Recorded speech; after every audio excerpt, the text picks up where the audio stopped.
Well, you sure know how to make me feel very humble. Thank you so much.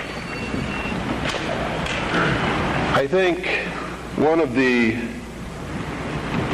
biggest misconceptions in this country is what this country is all about, who founded it, for what purpose, and most specifically, what it is that we're all looking for. I'm going to try to clarify some of those, and in doing it, as always happens, someone's going to be angry with my definition of some of these things. I've traveled all over the country. I've talked to probably hundreds of thousands of people individually over a lot of years. I broadcast a radio show that brings me thousands of letters every week. I administer the world's largest and most successful civilian intelligence gathering operation in the world, which makes me privy to an awful lot of information that none of you will ever see. And there's so much of it, I can never present it in a form that you would be able to look at it and digest it. So that puts a pretty big burden on me and the people who work with me in the intelligence service and in the CAGI News Service in order to digest this information, analyze it, and be able to present to you what we believe, and this is a subjective judgment, what you can digest and what you need to know at that particular time.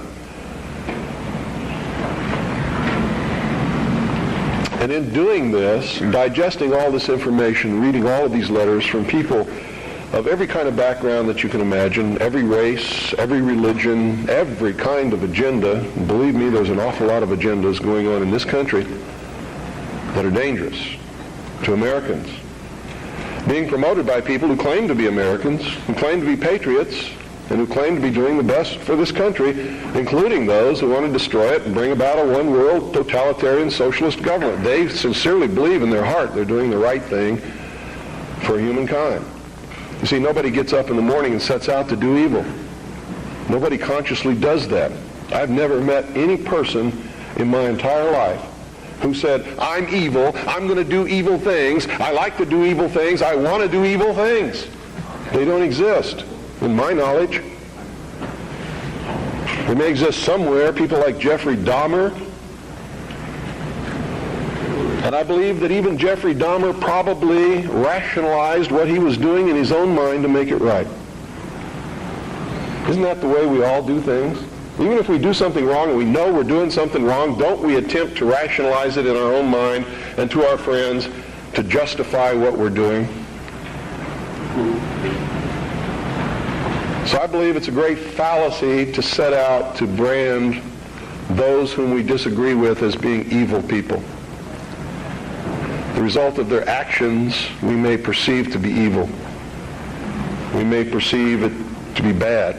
But I guarantee you those people don't see it that way. And when we present ourselves to them in that light, we're good and they're evil, do you think we have a chance of getting them to listen to us? Not on your life. It's not going to happen. So I think we have to change the way we talk. We have to talk to them in a different manner. Now don't take what I'm going to tell you standing up here today and compare it to what I say on the radio and expect the two to concur. Because when I'm here, I'm just Bill Cooper. I'm talking to you from my heart. When I'm on the radio, I am on a mission. And that mission is to slap people upside the head and wake them up and even make them hate me, if that's what it takes to get them to go examine what I'm telling them to find out that it's right. You see, I don't care how it's done as long as they wake up.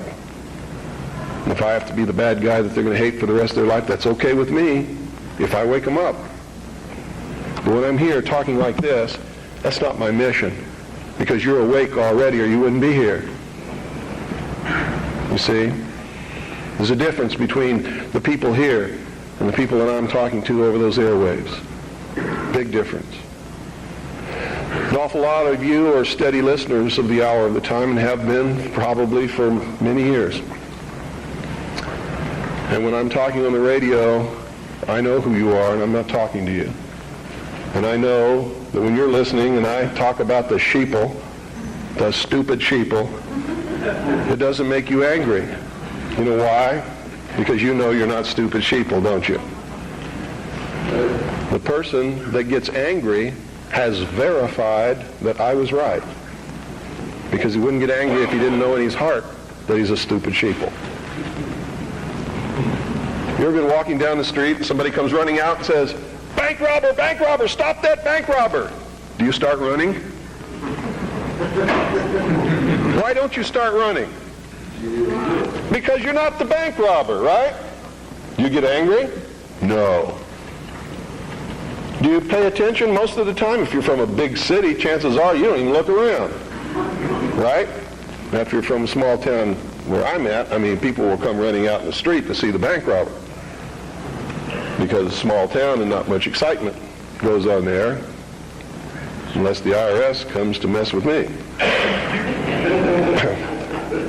So,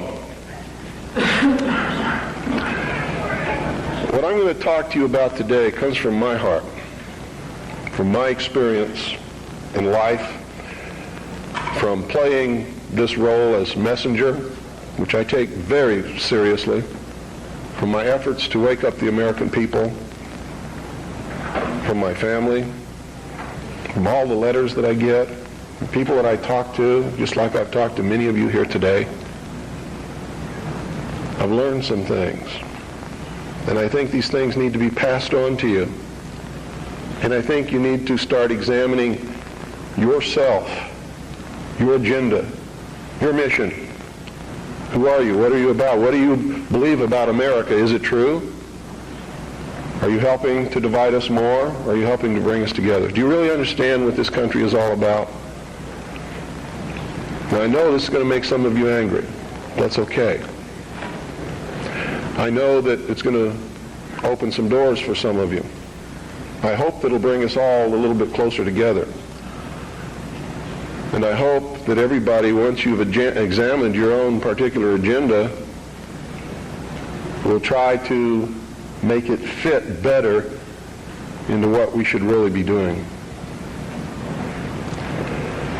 And I'm going to start off way back in history, folks, because that's really where it began. The human race is young in the whole scope of the life of the earth. We're just a young species, really. Haven't been around for a long time compared to everything else that's in this world. And I'm not talking about biblical years, and I'm not talking about theory of evolution years. I'm talking about from the time when you can see that man emerged on the historical scale of this world and began to affect other species and the world that we live in, and himself, by perfecting the ability to think. First original thought.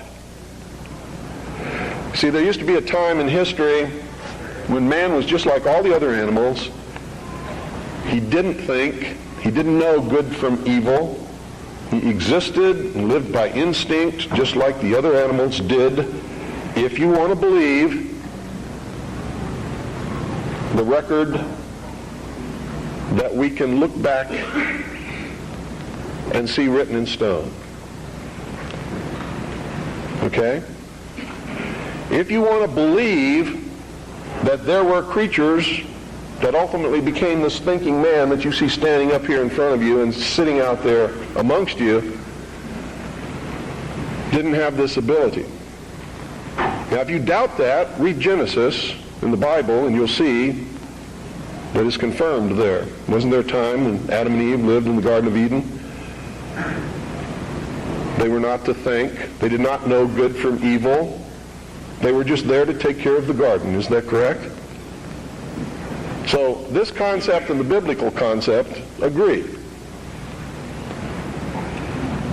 Man just enjoyed what God had put there and sort of took care of the garden.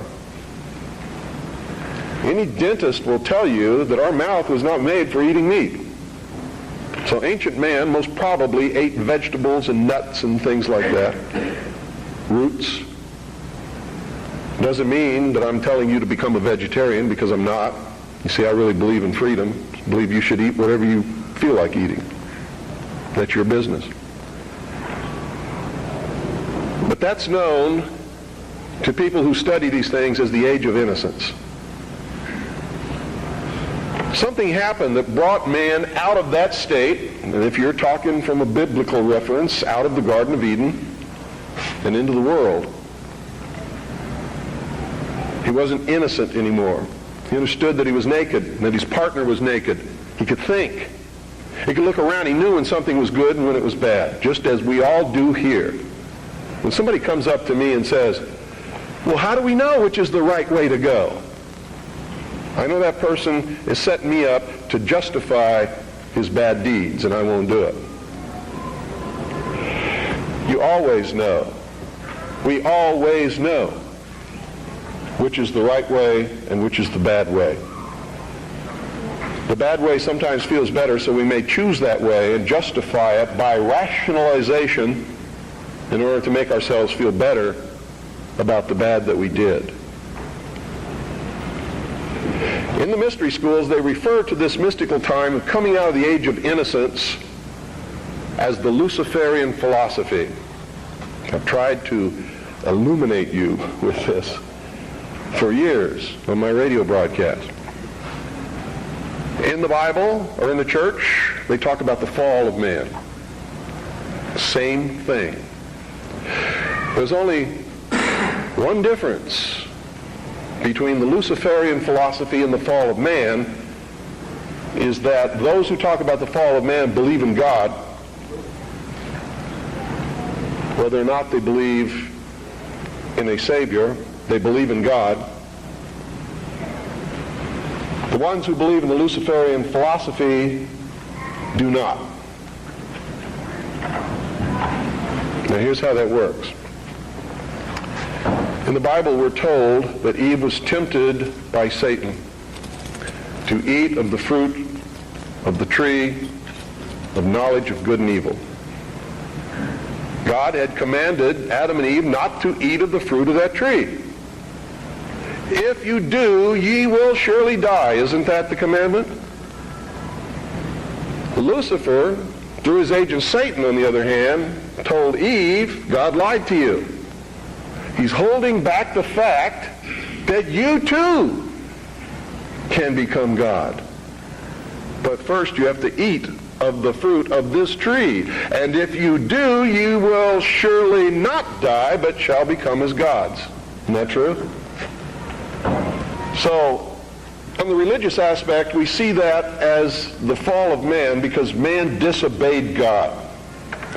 We see that as the subjugation of the woman beneath man, where she had originally been the partner. Now she is subjugated beneath man because she was the agent of man's downfall. Is that correct? Now, I'm not talking right or wrong. I'm not trying to insult anybody in here. I'm just telling you what we're taught so that we all understand what we're talking about, because that's most important. If you understand something differently than what I'm trying to impart to you up here, and we don't have the same definition, we're not going to understand each other, are we? The mysteries, on the other hand, look at this in a different light. Here's their story. It's a metaphor. They don't believe that there ever was a God, or that there ever is a God, aside from man himself.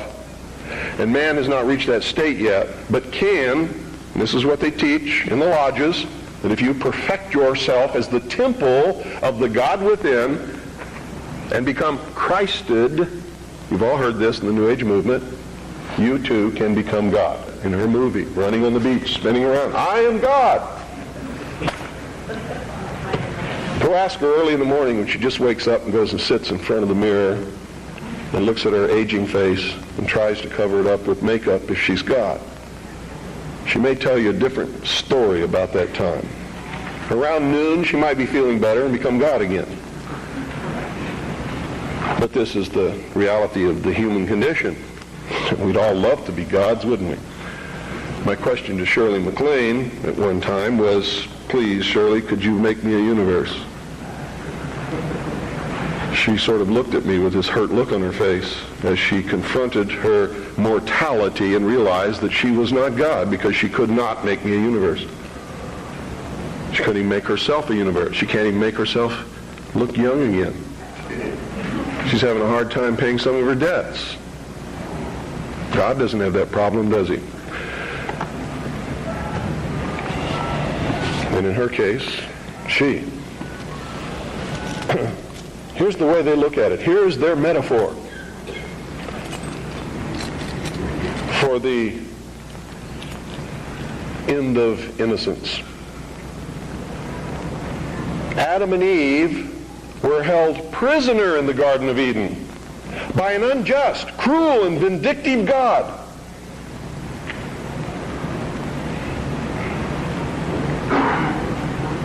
Until Lucifer, through his agent Satan, set man free from this garden by giving him the gift of intellect. Through the use of intellect, man will conquer the earth, will conquer nature, and will himself become God. It's taught in every Masonic temple in this land. Every secret brotherhood, every secret society, every mystical temple, every occult organization teaches the Luciferian philosophy. They do not believe in Lucifer. They do not believe in any entity called a devil, and they do not believe in God. It is a mistake for you to assume that they do. They are atheists in the strictest sense of the word. They are humanists. That's their religion.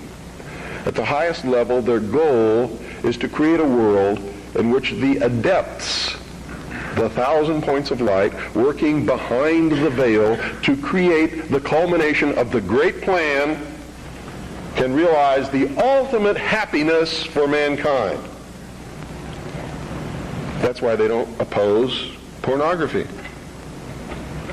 That's why they don't oppose certain crimes.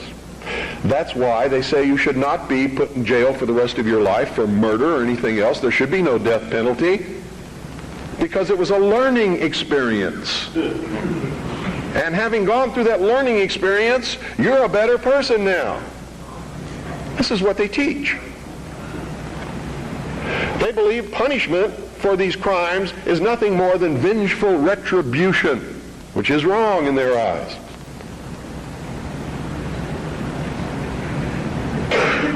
So these are really the two philosophies that we have competing with each other in the world today. Who brought man the gift of fire? Prometheus. Who was Prometheus? Lucifer. What was the gift of fire? Knowledge, intellect. Hasn't man created industry, culture, society, science from the use of one solitary thing? Fire. Without fire, none of it would have occurred. None of it. Nothing. There would be no society without fire. That's how it's represented in the ancient myths and in the mysteries. How art thou fallen from heaven, O Lucifer, son of the morning? What is it represented as? A bolt of lightning struck a tree. The tree burst into flames. Ancient man, if you watch the movie Quest for Fire, rushed up and grabbed one of the burning branches, and it burned his hand and he let it go.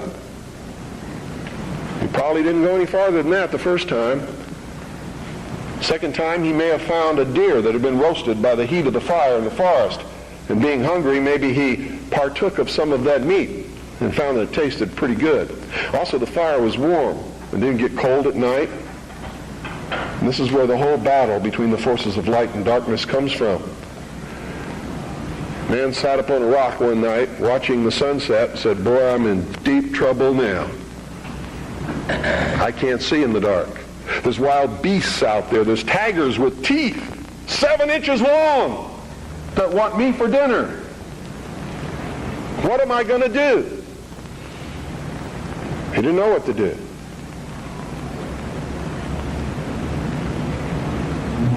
Neither would many of us put in that situation. But we would know one thing: we're in deep trouble. And so for a good part of his history, man sat huddled in the darkness in some place that made him feel secure, waiting to be saved. Now remember, folks, I'm not telling you what I believe. I'm telling you what is taught in the mysteries. I'm telling you what our enemies believe. Make no mistake about it, they are our mortal enemies. They want to see us wiped off the face of the earth.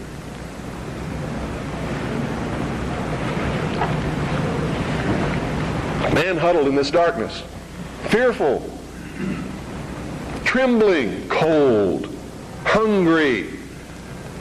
And around about he could hear the beasts roaring. And sometimes they were roaring because they were after him.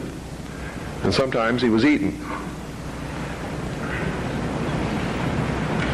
A man eventually saw another tree struck by lightning and grabbed that branch with that flame on it. And by a little experimentation, he learned how to keep that fire going.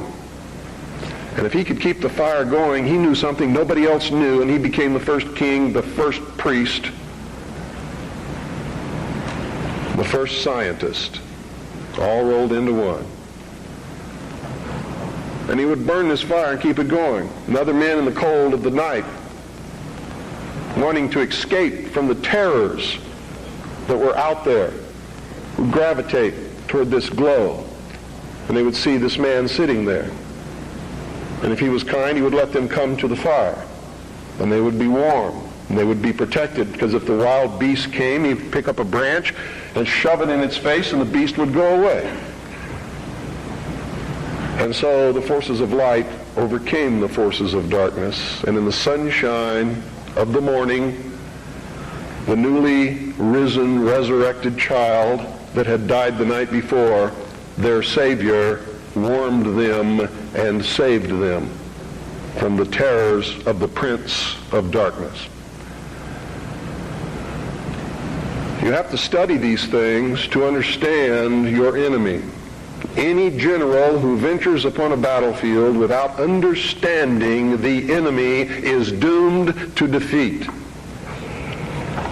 Just like a militia that forms itself upon a peninsula has already created its own concentration camp,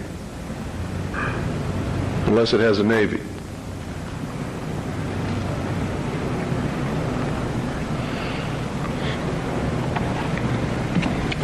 Damn good militia, I might add.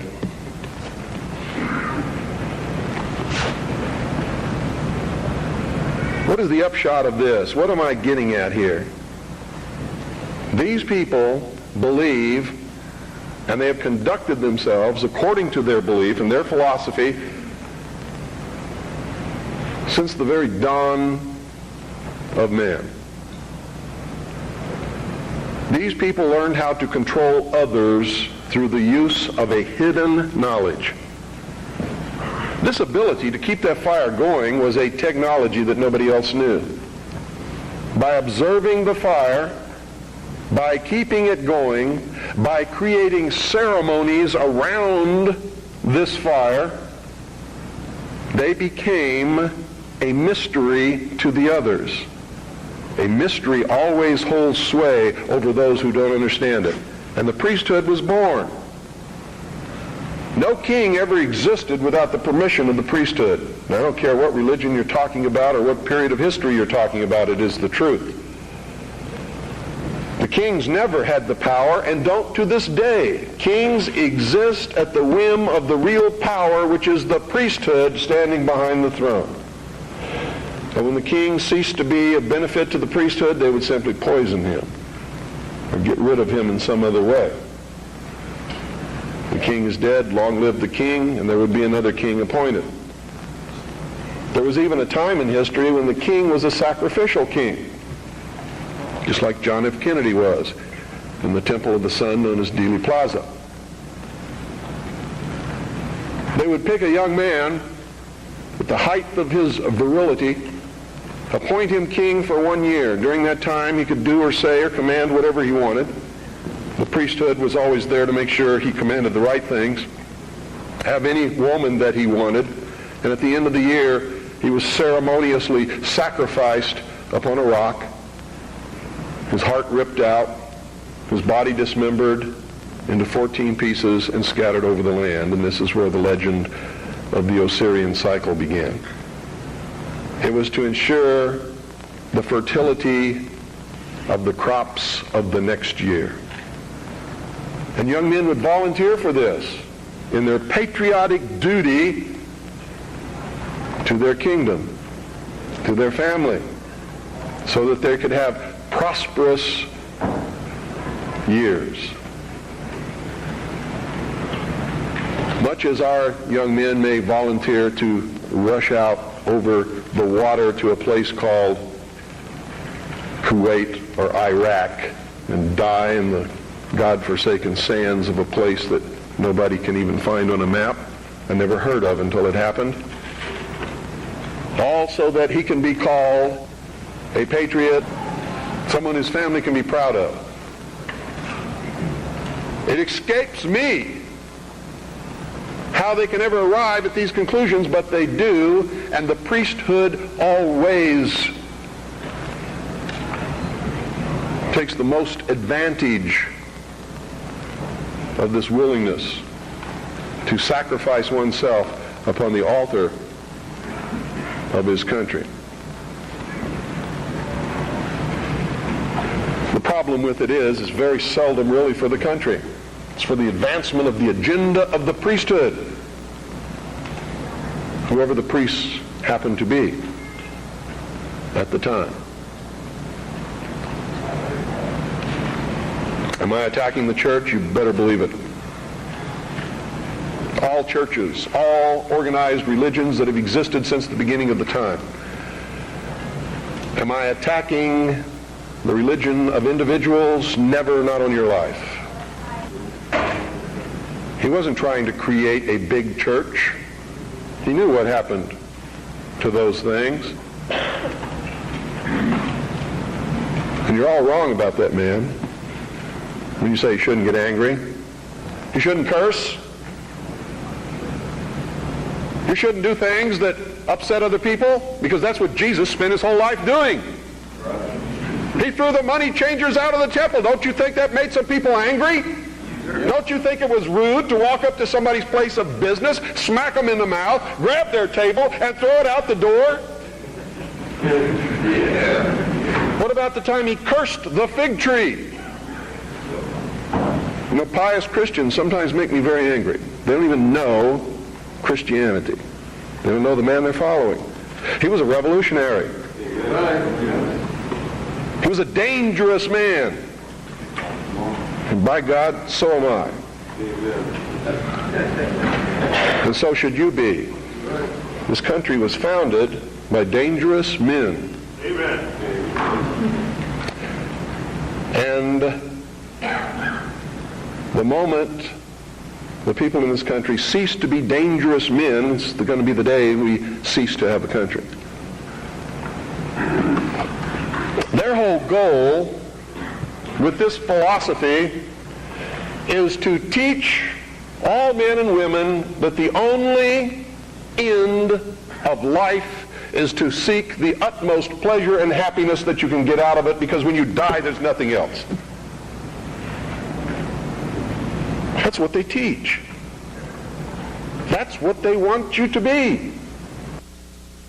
They don't want laws against sexual promiscuity. That's why they don't want families. That's why they don't want marriage. That's why they encourage homosexuality.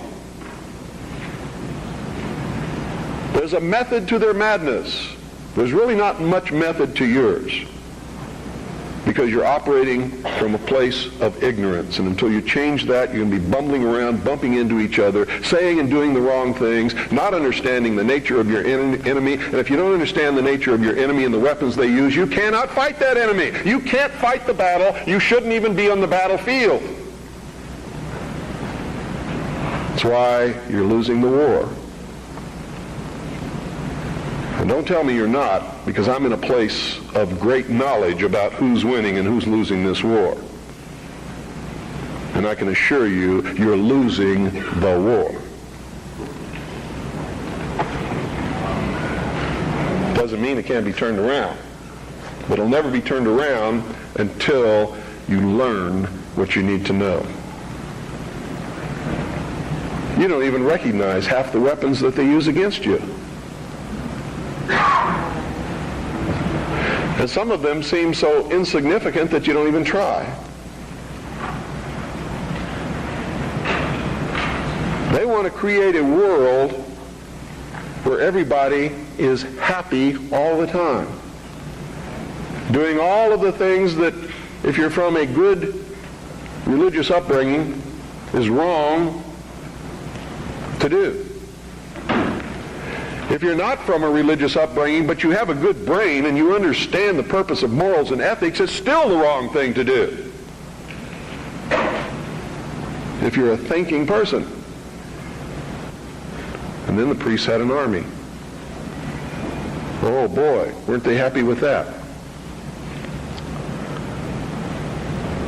Their whole purpose throughout history has been to teach a small number of people how to become adept at controlling everyone else and presenting their societies as desirable to the profane, so that you'll go knock on the door and say, hey, can I be a member and be initiated, with the promise of learning some great secret. What is that secret?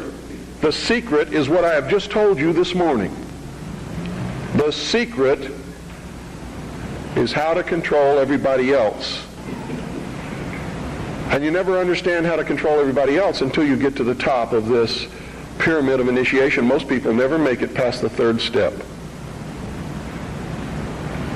All above that are carefully chosen and nurtured and taught. And Americans for all these years have been looking around for the enemy. They've never been able to find an enemy. So those who control them were able to control them even better by giving them an enemy. That's what Stalin and Churchill and Roosevelt determined at Yalta. Who was going to be the enemy post-war? Turned out to be Stalin. And there was going to be this phony Cold War so that the population would never discover the real enemy. And I'm talking about the population of the Soviet Union as well as the rest of the world.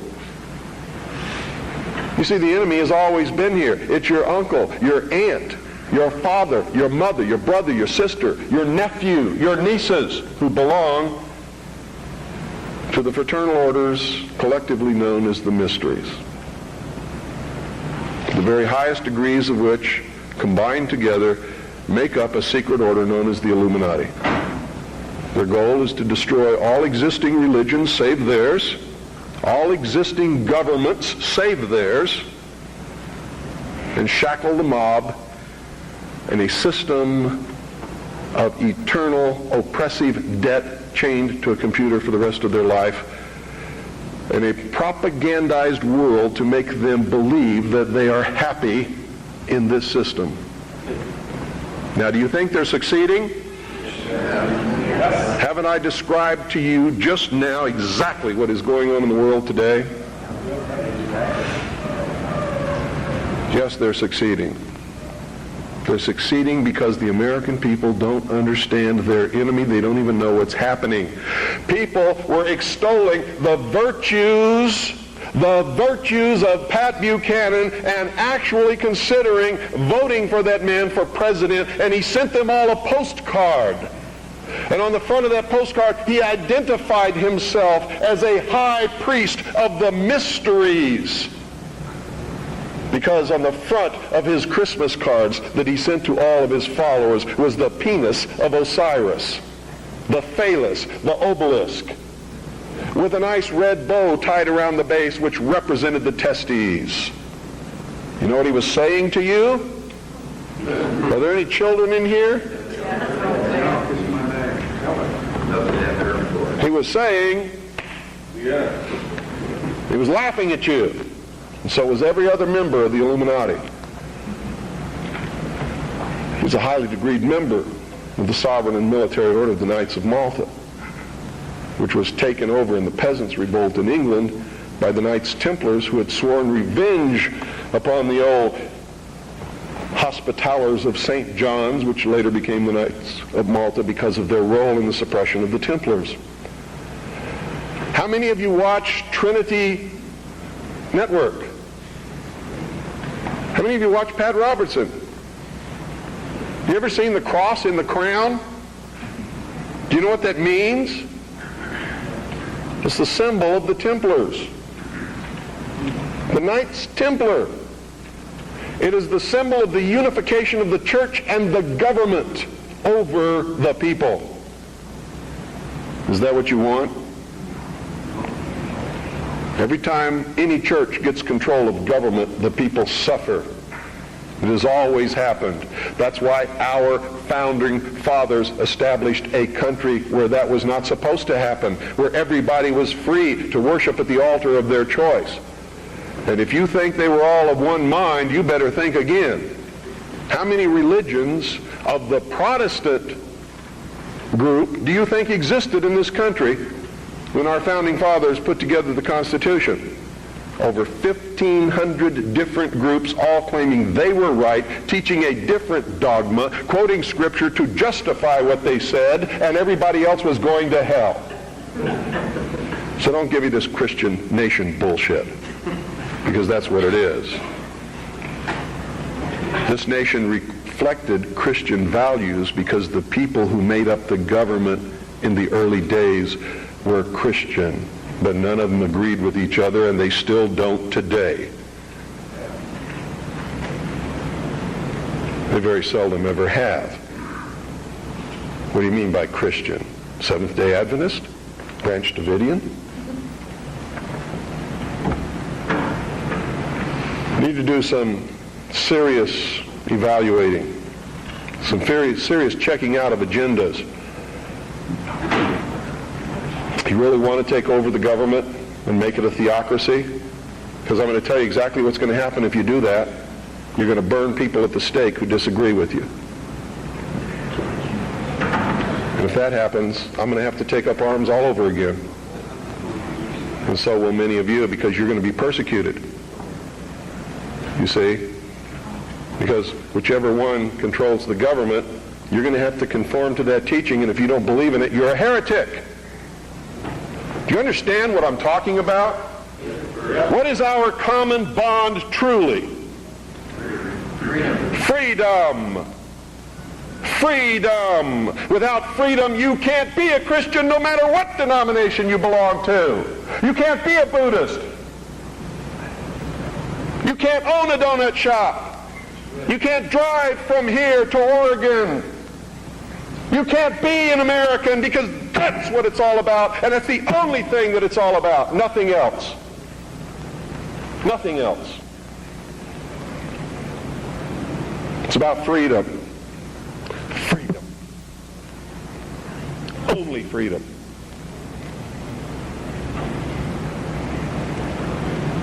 It means you have to let other people be free, even if they disagree with you. I had a tremendous admiration for the courage of those two communists who had the guts to walk up with their little communist sign and their communist flag. Two of them, young people, all alone in that sea of America, militia, uniformed patriots. And I saw people who wanted to kill them.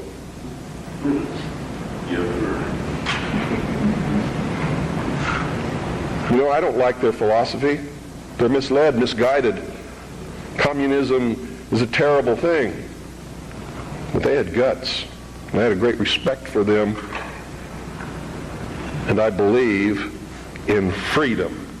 Which means There is no way in the world that we could have had that meeting on your State House grounds this morning unless they had the right to do what they did.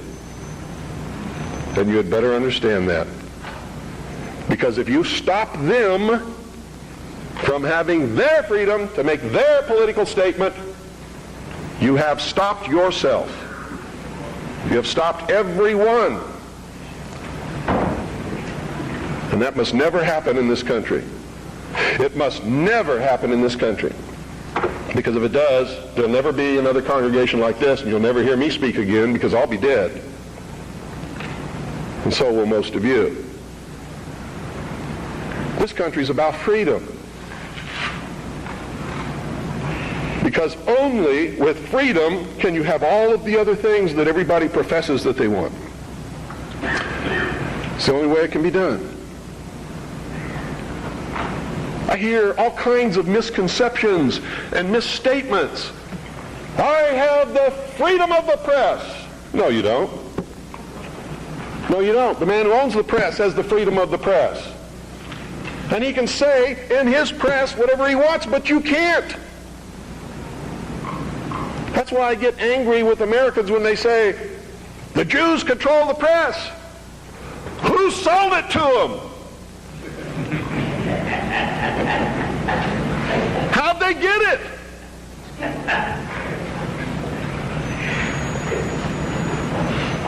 You want the press?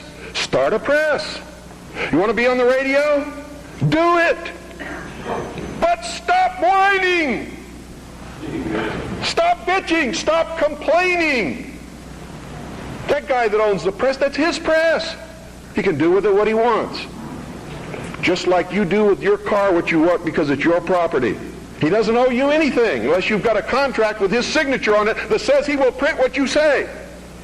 If you can't produce that, he doesn't owe you anything. That's America. You know what's wonderful about America? You can have a press. I have a press. How many of you have seen my newspaper? That newspaper's no joke. It makes congressmen cringe when they see it. It scares the hell out of the enemy. You too can have a radio show. I'm going to teach you how just here in just a couple of minutes. You too can publish books like this. I did it. The Harvest Trust is the trust for my children. I'm not rich. I don't have anything. You know how I financed this book? I sold copies before it was printed to people who believed enough in me to buy them. I don't have any money. I have my family. And that's all the wealth I ever need. I don't make any money from my radio show. Veritas has operated in the red from the beginning. And probably always will. But I got something that you don't have. I have a free press. It's mine. And I get to say what I want. And I get to publish what I want and print what I want because it's mine. And I'm free. And it's my free press. That's why I don't care if somebody calls up my radio show and says they don't like what I say. Screw you. Get your own show.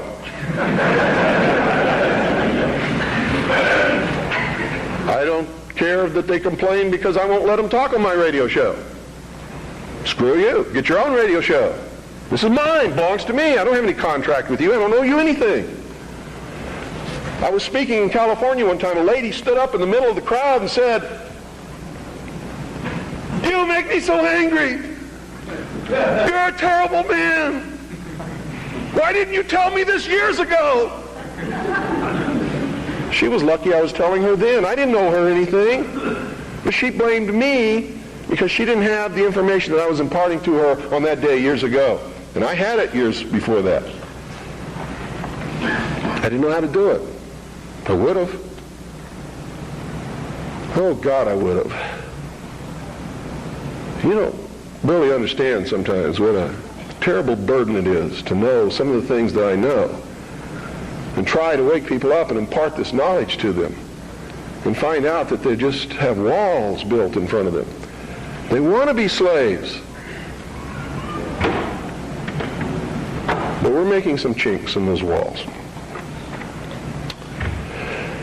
You too can have a free press, and that's what it's going to take to get this country back without bloodshed. And I'm going to tell you right now, unless we can be successful in creating a real free press where the American people get different viewpoints other than those expressed in the establishment-controlled media, there's going to be a civil war in this country, and it's going to come soon. The only thing that can stop it is by waking up vast amounts of sleeping people. Sheeple is what they are. They are following the Judas goat right into the shearing pins, and from there they will go to the slaughter, and they will not know that anything is wrong until they smell the blood of the sheeple in front of them.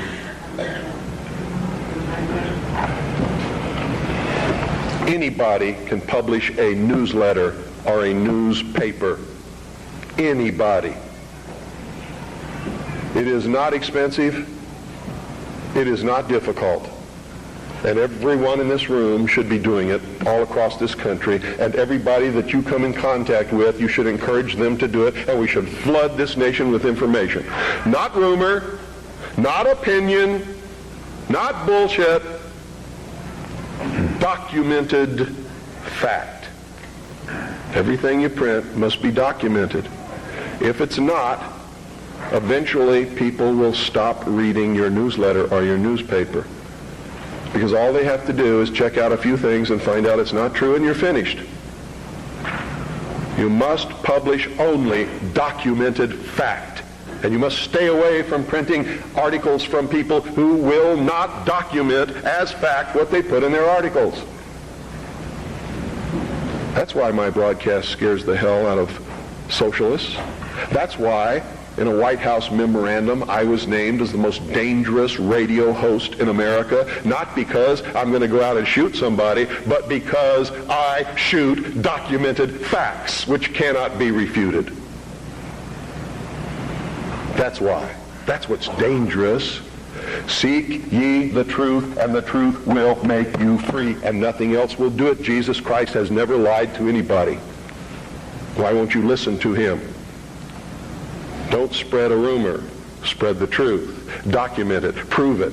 Make it irrefutable, and you too will become dangerous to those who admire us in lies and enslave us in socialism. Anytime any system makes you dependent upon anybody or anything or any system, you are enslaved. Understand that. It doesn't have to be chains of iron. You don't have to be hanging up on a wall. You just have to be obligated. That's all it takes. You too can have your own radio station and broadcast anything that you want. You can broadcast your own shows. You can be your own host on that show. You can broadcast tapes of other shows. We encourage people to buy satellite receiving stations across this country, purchase a very simple FM, low-power transmitting kit, and set up their own FM radio station in their hometown. And we now have over 670 people across the nation. It's not expensive. If one person cannot afford the cost, what is wrong with 8 or 10 or 15 or 20 of you getting together, pooling your money, buying one satellite receiving station, a small FM low-power transmitter, and setting up your own broadcasting station? I hope you will broadcast the truth and not some agenda. You see, what happens when you broadcast the truth is you piss everybody off. All you have to do is purchase that equipment, set it up, hook it into the satellite receiver, and you're on the air with your own radio station within just a few weeks. Broadcasting the Worldwide Freedom Radio Network are your own shows, are other networks that are up there that are Patriot Broadcasting, such as Amerinet and others. Understand this too. I'm not trying to tell you what the truth is, because sometimes the truth is extremely difficult to find. And sometimes we believe we're broadcasting the truth and it turns out we really aren't. But if we find out we aren't, we must be willing and instantly able to go on the air and say we were wrong and correct it. That's a responsibility that we all have to carry. It's embarrassing. I've had to do it several times because I'm a human being. I make mistakes too. The only difference being when I make a mistake, it's usually not forgivable. It's what happens when you become a public figure. Your wife can make a mistake, but Rush Limbaugh never! Right?